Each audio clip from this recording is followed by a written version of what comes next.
I never imagined my own brother would betray me like this. As a successful real estate agent in Boston, I had worked hard to afford my dream apartment, a place I was proud to call home.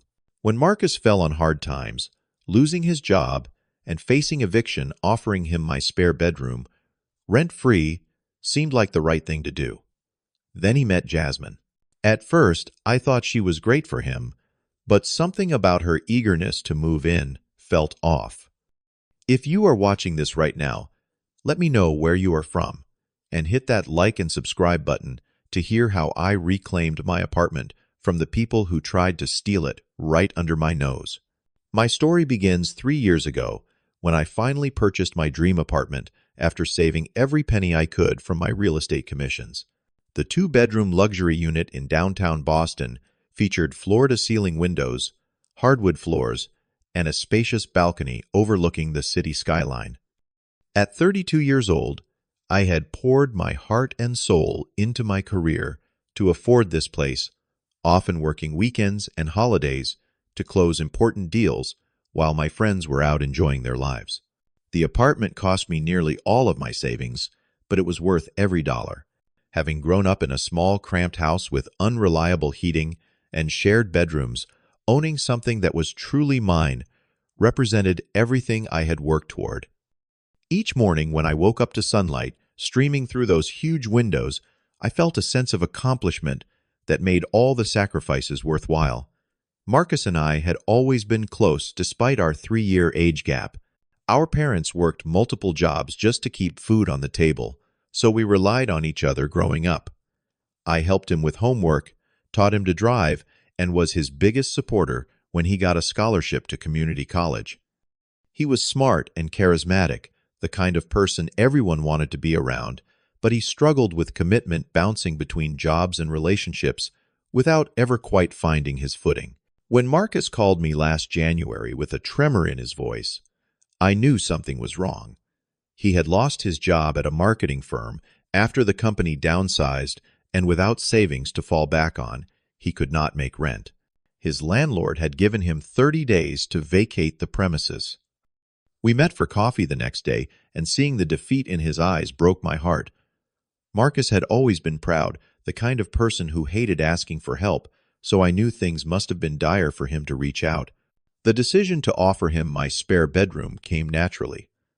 I lived alone, had the space, and frankly welcomed the company. The plan was simple. Marcus would stay rent-free for a few months, while job hunting get back on his feet, and then find his own place again. We even shook on it, something we had done since childhood, to seal our most important promises. The first 2 months went better than expected. Marcus was a respectful houseguest, keeping his space clean, helping with chores, and actively searching for employment. We fell into an easy rhythm, cooking dinner together some nights, watching basketball games on weekends. It reminded me of when we were younger, before adult responsibilities had pulled us in different directions. During a casual dinner at my apartment, Marcus mentioned he had met someone. Her name was Jasmine, a paralegal at a downtown law firm. He spoke about her with an animation I had not seen from him in years. After a string of relationships that never quite worked out, it was refreshing to see him genuinely excited about someone. I met Jasmine for the first time when Marcus invited her over for dinner. She arrived with an expensive bottle of wine and homemade dessert. With her winning smile and intelligent conversation, she charmed me immediately. She seemed genuinely interested in my work, asking thoughtful questions about the real estate market and complimenting my apartment with specific observations that showed she had an eye for design. A few weeks later, Marcus approached me somewhat nervously about having Jasmine stay overnight occasionally. She lived with roommates, he explained, and they rarely got privacy there. I agreed without hesitation, setting just one boundary: this was still a temporary arrangement, until he found his own place. Marcus thanked me profusely, promising they would be considerate. Gradually, I began noticing small signs of Jasmine spending more time at the apartment. A toothbrush appeared in the bathroom. Then makeup. Soon her shoes were regularly by the door, and her favorite snacks occupied a corner of the pantry. I did not mind initially seeing how happy she made my brother. What did concern me was the subtle shift in Marcus himself. He became slightly more distant, spending less time with me and more hours secluded with Jasmine in his room.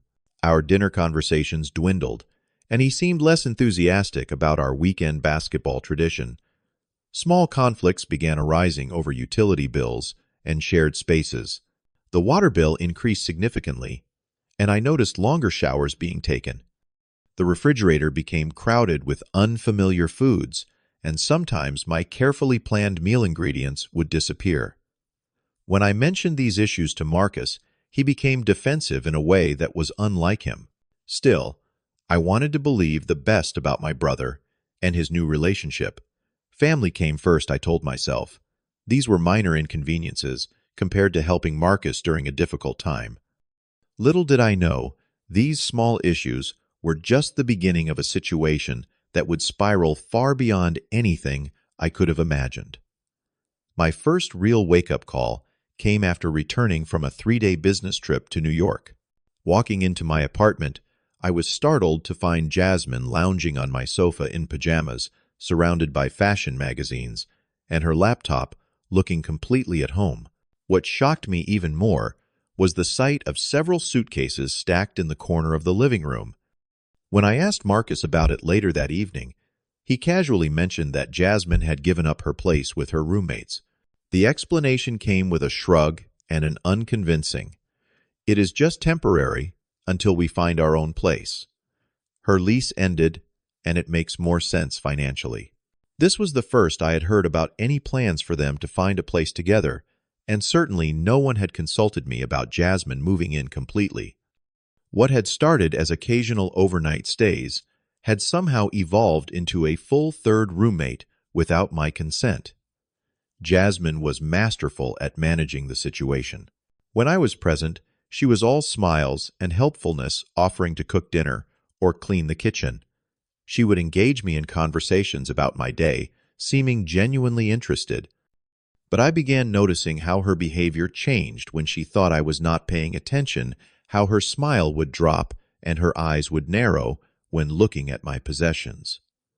The invasion continued gradually but steadily. One weekend, I returned from grocery shopping to find my living room furniture rearranged. The sofa I had carefully selected now faced a different wall, and a bookshelf had been moved to accommodate what Jasmine called better energy flow. When I opened my kitchen cabinets, I discovered all my dishes and cookware had been reorganized according to Jasmine's preferences. My coffee mugs were no longer where I had always kept them, and my spice rack had been completely rearranged in alphabetical order, rather than the system I had developed based on frequency of use. The most unsettling discovery came when I could not find important tax documents I had left on my home office desk. After a frantic search, I located them stuffed in a drawer, replaced by Jasmine's law books and personal files on the desk surface. When questioned, Marcus explained that Jasmine needed space to study for an upcoming professional certification. My apartment no longer felt like my sanctuary. I began feeling like a guest in my own home, hesitating before using the kitchen. If Jasmine was already there, turning down the volume on my television, if I heard them talking in the bedroom, even timing my showers to avoid inconveniencing them. The common areas became increasingly dominated by Marcus and Jasmine.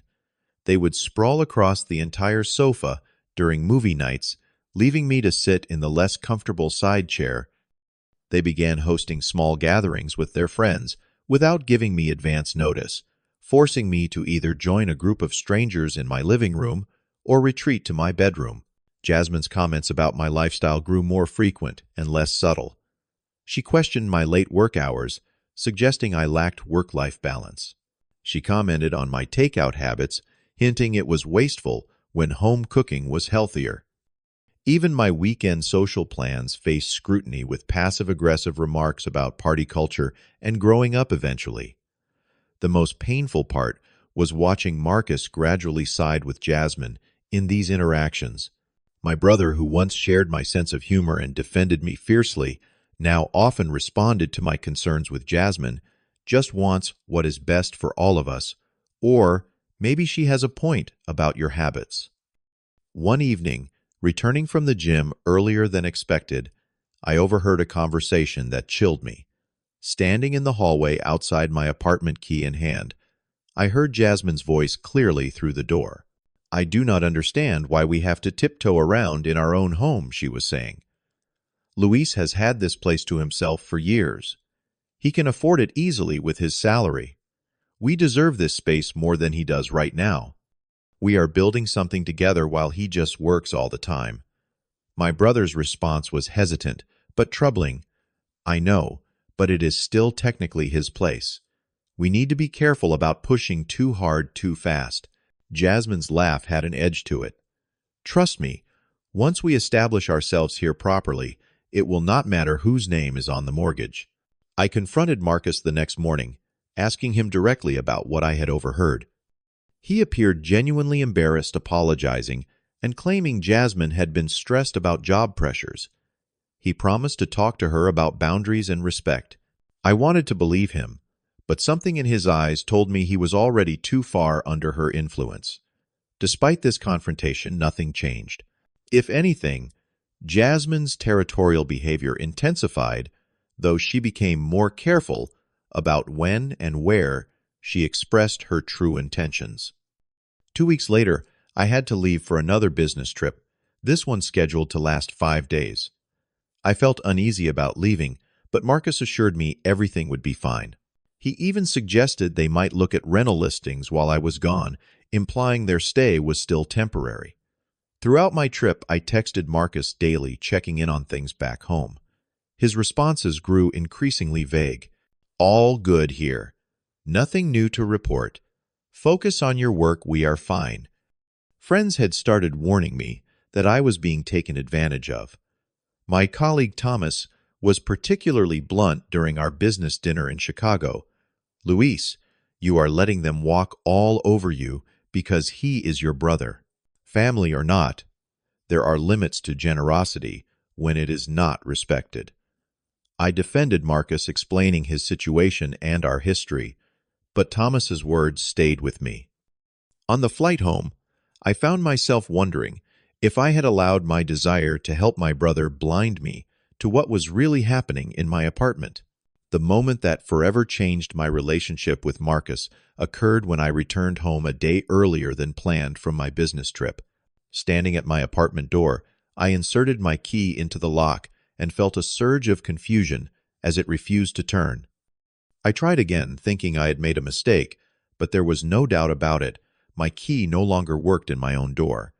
I called Marcus, immediately trying to keep the rising panic from my voice. He answered on the 4th ring, sounding surprised to hear from me. When I explained the situation, he hesitated before saying something that made my blood run cold. "Oh, we had the locks changed for security reasons. The building manager mentioned there had been some break-in attempts in the area. We meant to give you the new key when you got back tomorrow." While I stood there processing this obvious lie, Mrs. Peterson from across the hall opened her door and greeted me. What she said next confirmed my worst fears. "Oh, Luis, I have not seen you around lately. Your brother's girlfriend told us they would be the primary residents now, and you would only be visiting occasionally. Such a generous thing for you to do, letting them have your beautiful apartment." Using every ounce of self-control, I thanked her and headed downstairs to the building manager's office. Frank had known me for years and looked troubled when I explained the situation. He provided me with his master key, expressing concern about what was happening. "This is not right, Luis. I only agreed to the lock change because Jasmine said you had requested it and were too busy to come down yourself. She even forged your signature on the form." With Frank's key, I finally entered my own apartment and froze in shock. The place was completely transformed. My carefully selected furniture had been rearranged or replaced entirely. The walls that had once displayed my travel photographs now featured art I had never seen before. The air smelled of unfamiliar incense, and music I would never choose played softly from new speakers. As I moved through the space in stunned silence, I noticed my personal belongings had been systematically relocated. Many of my books were boxed up in the corner. My collection of vintage vinyl records had been moved from their prominent shelf to a closet. Even the refrigerator contained unfamiliar food, with my usual items crammed into a small section on the bottom shelf. When I reached what had been my home office, I discovered it had been converted into a makeshift vanity area with Jasmine's extensive makeup collection spread across my desk. My computer had been unplugged and pushed to one side, my work documents stacked haphazardly in piles. The final blow came when I approached my bedroom door and found a printed document taped to it, titled House Rules for Luis. It contained a list that made me physically ill. One, bathroom schedule. Luis may use the main bathroom between 6 a.m. and 7 a.m. or 10 p.m. and 11 p.m. only. 2. Kitchen access weekdays 5 a.m. to 6 a.m. and 9 p.m. to 10 p.m. Weekends by prior arrangement only. 3. No guests allowed without 48-hour notice and approval. 4. Quiet hours are in effect from 8 p.m. to 8 a.m. daily. 5. Television use limited to 2 hours per day schedule to be approved weekly. 6. Monthly contribution of $800 expected for utilities and household expenses. 7. Laundry facility usage restricted to Sundays only. The document was signed Marcus and Jasmine with a postscript that read, "These rules ensure harmonious living for all household members. Thank you for your cooperation." Opening the bedroom door revealed the most outrageous violation yet. My spacious master bedroom, with its ensuite bathroom and walk-in closet, had been completely taken over by Marcus and Jasmine. Their clothes filled my closet. Their toiletries covered my bathroom counter. Their photos sat on my nightstands. My possessions had been moved to the smaller second bedroom, crammed in with little care for organization or condition. Some of my framed photographs had been stacked carelessly, resulting in cracked glass. My expensive suits were stuffed into the small closet, many fallen from hangers onto the floor. I was still standing there, trembling with rage and disbelief, when I heard the front door open. Marcus and Jasmine entered, grocery bags in hand, stopping short when they saw me. "Luis, you are back early," Marcus exclaimed, his expression shifting rapidly from surprise to guilt. Jasmine recovered more quickly, her face assuming a mask of calm authority. "We were not expecting you until tomorrow. I see you have found the new arrangements." "What the hell is going on here?" I demanded, my voice shaking with anger. "This is my apartment. I paid for it. My name is on the mortgage.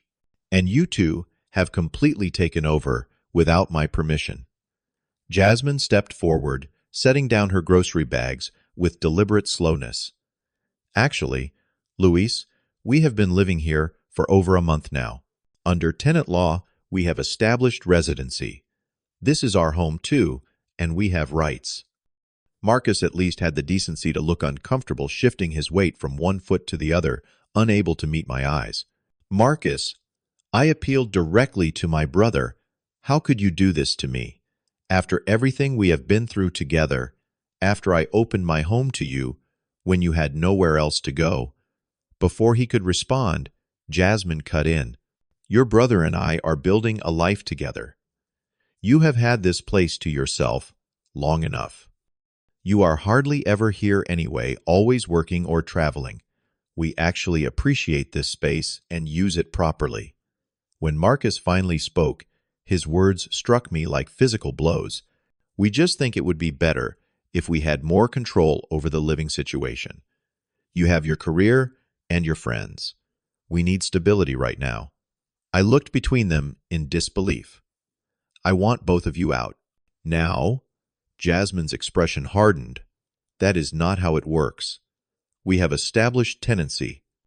If you want us out, you will need to go through formal eviction procedures, which can take months. And given that there was no written rental agreement specifying terms, Our case is even stronger. The calculated nature of their scheme became crystal clear. This had never been about Marcus needing temporary help. Somehow, Jasmine had orchestrated a gradual takeover of my home, manipulating my brother and exploiting my generosity along the way. "I am going to stay with a friend tonight," I said, my voice deadly calm, as I gathered some essentials. "But make no mistake, this is not over." That night, sleeping on my friend Anthony's couch, I experienced the lowest moment of my adult life. My own brother had betrayed me. My home had been stolen from under me through manipulation and lies. The magnitude of the deception left me alternating between tears of hurt and fits of rage. Anthony, a lawyer himself, listened to my story with increasing alarm. "This is not just morally wrong, it is legally questionable. Jasmine may think she understands tenant rights, but there are limits to what she can claim." Through his contacts, I discovered Jasmine had a history of similar behavior. She had lived with 2 previous boyfriends in similar circumstances, gradually taking control of their living spaces and claiming tenancy rights. One had eventually paid her to leave, while another had simply abandoned his apartment entirely rather than fight her. As dawn broke after a sleepless night, I made a decision. I would not be driven from my own home. I would not let Jasmine win. And most importantly, I would try to save my brother from her manipulative grip. It was time to fight back. The following morning, I met with Patricia, an attorney specializing in tenant law whom Anthony had recommended. Her office projected competence and confidence walls lined with law degrees and professional certifications. "Your situation is unfortunately not as uncommon as you might think," Patricia explained after hearing my story. "Predatory tenancy is a growing problem, especially in high-value housing markets like Boston. Together, we developed a strategic plan.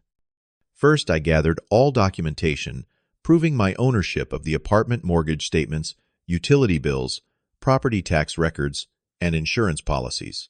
Next, I compiled text messages and emails showing the original agreement with Marcus, clearly establishing the temporary nature of the arrangement.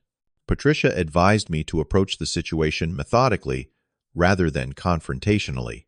Your advantage is that you have legal ownership. Their advantage is physical possession. We need to be smarter than they are." While building my case, I reflected deeply on how I had allowed the situation to develop. My desire to help Marcus had blinded me to the red flags. I had enabled his dependency by repeatedly coming to his rescue without requiring accountability. This painful realization would fundamentally change how I approached family relationships in the future. With Patricia's guidance, I contacted several neighbors who provided written statements confirming my long-term residency and recent unusual changes. Mrs. Peterson was particularly helpful documenting how Jasmine had misrepresented the living arrangement to the building community.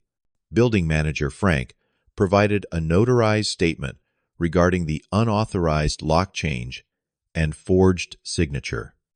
The maintenance staff contributed additional evidence, noting they had been told by Jasmine to direct all apartment issues to her rather than me.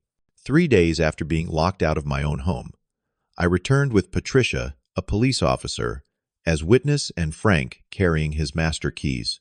We arrived unannounced at 9 in the morning, knowing both Marcus and Jasmine would likely be there. The look of shock on their faces when we entered was something I will never forget. Jasmine immediately became defensive, placing herself between us and Marcus. "This is illegal entry. We have rights as tenants," she shouted, reaching for her phone. Patricia stepped forward, her voice calm but authoritative. "Actually, Miss Thompson, I am serving you with formal notice of eviction for illegal occupancy, property conversion, fraud, and forgery." She handed Jasmine the legal documents while explaining to both of them, "You have no legal lease agreement. You have paid no rent. You have altered a property you do not own without permission. You forged signatures on building documents. And you have removed and damaged personal property belonging to the legal owner." The police officer added, "We are not here to remove you physically today, but to witness the service of these documents and to ensure the legal homeowner can access his property safely." Jasmine's confident facade began crumbling as she skimmed the documents, especially when she reached the section detailing potential criminal charges related to the forgery. Her legal background was enough to recognize the seriousness of the situation. What happened next surprised all of us. Marcus, who had been standing silently behind Jasmine, suddenly moved away from her and toward me. "This has gone too far," he said, his voice shaking. "Luis, I am so sorry. This was never supposed to happen like this." Jasmine whirled on him. "What are you doing? Stick to the plan. They cannot make us leave." For the first time, I watched my brother truly see the woman who had manipulated him. He looked at her, as if seeing a stranger, the scales falling from his eyes. The plan. Was the plan always to steal my brother's home, to take advantage of his generosity, to turn me against my own family? His voice rose with each question. Jasmine's expression transformed from confidence to calculation to rage in seconds. "You weak, pathetic man. Your brother does not respect you. He pities you. That is why he let you stay here like a charity case. I was trying to help us build something of our own." Marcus turned to me, genuine remorse in his eyes. "Can we talk? Just the two of us." We stepped onto the balcony, leaving Patricia and the officer with a fuming Jasmine. In the privacy of the morning air, my brother broke down completely. "I do not even recognize myself anymore," he confessed. "She made everything sound so reasonable at first. She said you would never respect me unless I took control of my life. Then it became about us deserving nice things too. Before I knew it, we were moving your stuff and changing locks. Every time I objected, she would make me feel guilty or inadequate. While part of me wanted to lash out to hurt him as deeply as he had hurt me, the broken man before me was still my little brother, the one I had protected throughout our childhood, the one who had once looked up to me with admiration, not resentment. "What happens now is your choice," I told him honestly. "But she cannot stay here, and things between us cannot go back to how they were before." Marcus nodded, wiping his eyes. "I will get my things and leave too. I need to stand on my own feet for real this time. No shortcuts, no excuses." When we returned inside, Jasmine was already packing her face a mask of cold fury. "This is not over," she threatened. "I know my rights. Your rights ended when you forged documents and stole property." Patricia responded calmly. "Consider yourself fortunate that Mr. Rodriguez is not pursuing criminal charges at this time." Within hours, Jasmine was gone, departing with significantly more belongings than she had arrived with, despite our efforts to monitor what she took. Marcus stayed only long enough to gather his essential items, promising to arrange for the rest later. As the door closed behind them both, I stood in my violated apartment, surrounded by the evidence of their occupation, feeling hollow victory mixed with profound sadness.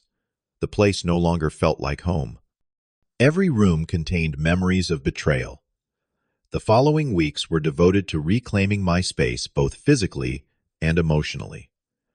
I repainted every wall, replaced furniture that felt tainted by their presence, installed a state-of-the-art security system.